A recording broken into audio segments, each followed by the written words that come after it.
इस जेल को अंग्रेजों ने बनाना शुरू किया था 1893 और कंप्लीट किया था 1906, 1893 टू 1906। 13 साल लगे थे बनाने में। उनका एस्टिमेट था 5,17,352 रुपए, लेकिन हो गया 7,83,994 रुपए खर्च हुए थे और 3 करोड़ ईंटें इस्तेमाल किया गया। ईंट अंडमान में ही तैयार किया, बाकी मटेरियल अंग्रेजों ने बर्मा से लाया।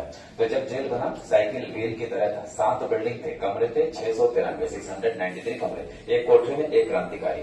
हर बिल्डिंग को ऐसा बनाया है, एक बिल्डिंग का फ्रंट साइड है, दूसरे बिल्डिंग का बैक साइड है, ताकि दोनों बिल्डिंग के बीच कोई कम्युनिकेशन ना रहे, एक दूसरे को देख भी नहीं पाएगा, बात भी नहीं कर पाएगा। काम करने के लिए 7 में से 4 खंड के आगे कारखाना, वहां पे क्रांतिकारी नारियल तेल निकालते थे, हमने देखा।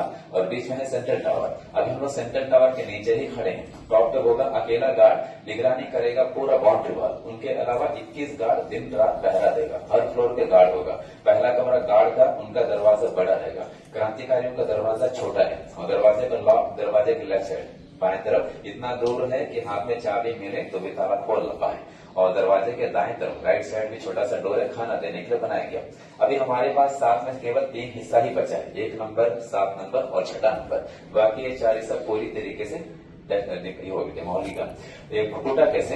1941 अंडमान में एक बड़ा भूकंप आया था। भूकंप में मेन हिस्सा गिर गया, वाच टावर का ऊपरी हिस्सा। उसके बाद 1942 से 45 सेकेंड वर्ल्ड वॉर में अंडमान में जापानी का कब्जा रहा।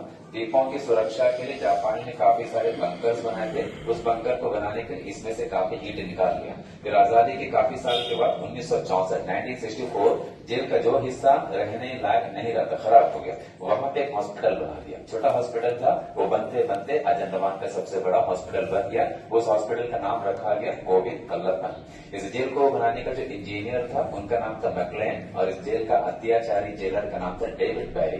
डेविड बैरी आयरलैंड के रहने वाले थे। उनका समय रहा 1905 से लेकर 1919। उसके बाद उनका तबियत बिगड़ गया तो अंग्रेजों ने उनको शिप में चढ़ाकर कलकत्ता पहुंचा दिया।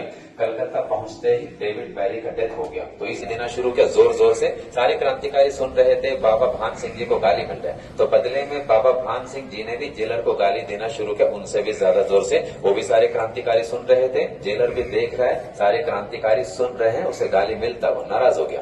सोचा कि मैं इनको ऐसे छोड़ करके चला गया तो बाकी क्रांतिकारी मुझसे डरेंगे नहीं, उनका इज्जत का सवाल था।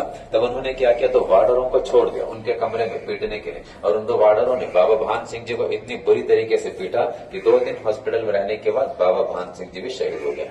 उससे पहले 1933 में 3 क्रांतिकारियों का और शहादत हुआ था फोर्सफुली।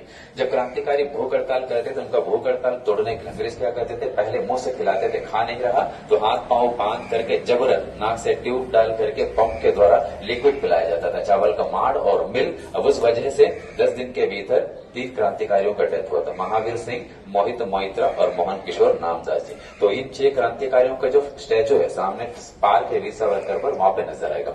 और इस जेल को अंग्रेजों ने बंद कर दिया सेकेंड वर्ल्ड वॉर से पहले। सितंबर 1937 से लेकर जनवरी 1938 सारे क्रांतिकारियों को वापस मेनलैंड भेज करके काला पानी का सजा 80 साल के बाद खत्म कर दिया। उसके बाद सेकेंड वर्ल्ड वॉर शुरू हो गया 1939 और अंडमान में जापानी सैनिक आ गए। 23 मार्च 1942 अंडमान में जापानियों का कब्जा हो गया।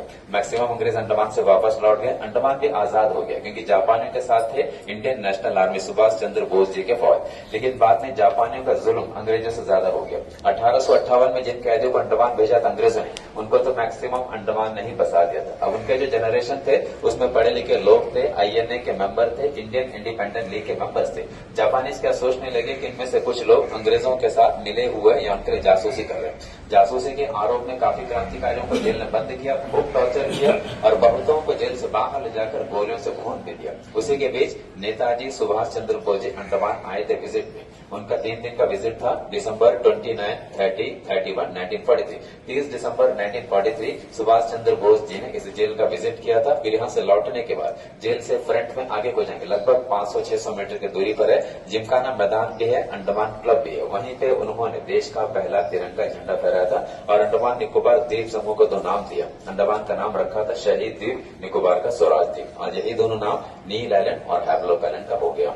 1 जनवरी 1944 सुभाष जी अंडमान से वापस लौट गए। फिर सेकेंड वर्ल्ड वॉर का एंड 1945, अंग्रेजों का जो रॉयल एयर फोर्स है उन लोगों ने जापानी के ऊपर बमबारी किए, जापानी भी सरेंडर हो गए बिना शर्त। 1945 जापानीज लौट गए। उसके बाद 1.5 साल अंग्रेज रहे, हिंदुस्तान आजाद हो गया। 1947 अंडमान से अंग्रेज वापस लौट गए।